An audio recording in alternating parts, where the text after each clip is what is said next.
All right, for the weekly report, April 19th to April 25th. This surprises me. New listings added last week down to 953 total units.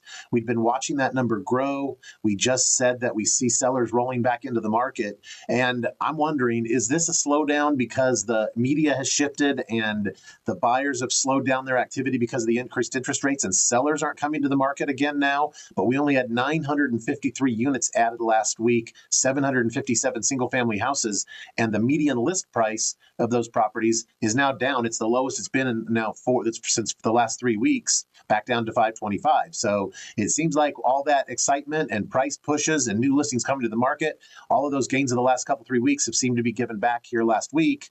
Will that continue, or is this just a weird week? We better watch.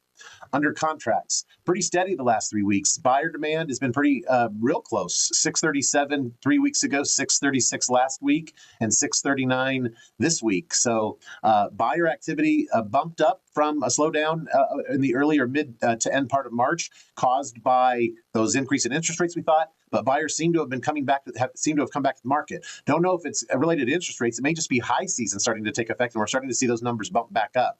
Of the properties that are going under contract, the median list price of those properties last week was $490,000. And so as we've been watching, properties are selling around a point-ish below that. So again, that suggests that the median sales price of a single family house is going to stay pretty high in the weeks or in the months ahead as we continue to report those numbers, because the list price of the properties, median list price of those that are going under contract is still at that upper end of the 400s, pushing 500,000. Solds last week, 509 total units. Down these last 3 weeks, but that is the impact of those higher interest rates, and we won't see that increase until we see these last 3 weeks of under contract start to translate into actual closed numbers.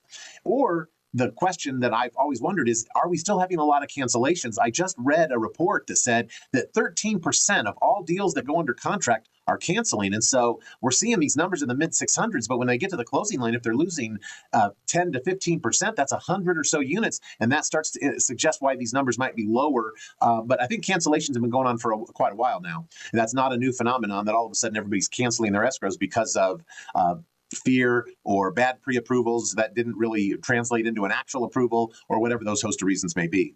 We're seeing the median list price of a single family residence that's coming on the market having a price per square foot, the median price per square foot being between $267 and $272.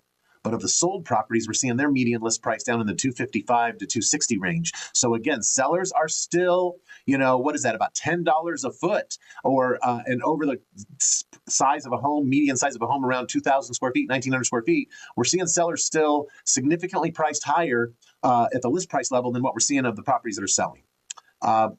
Moving into high season, so these next few weeks are going to tell all. We're going to be watching.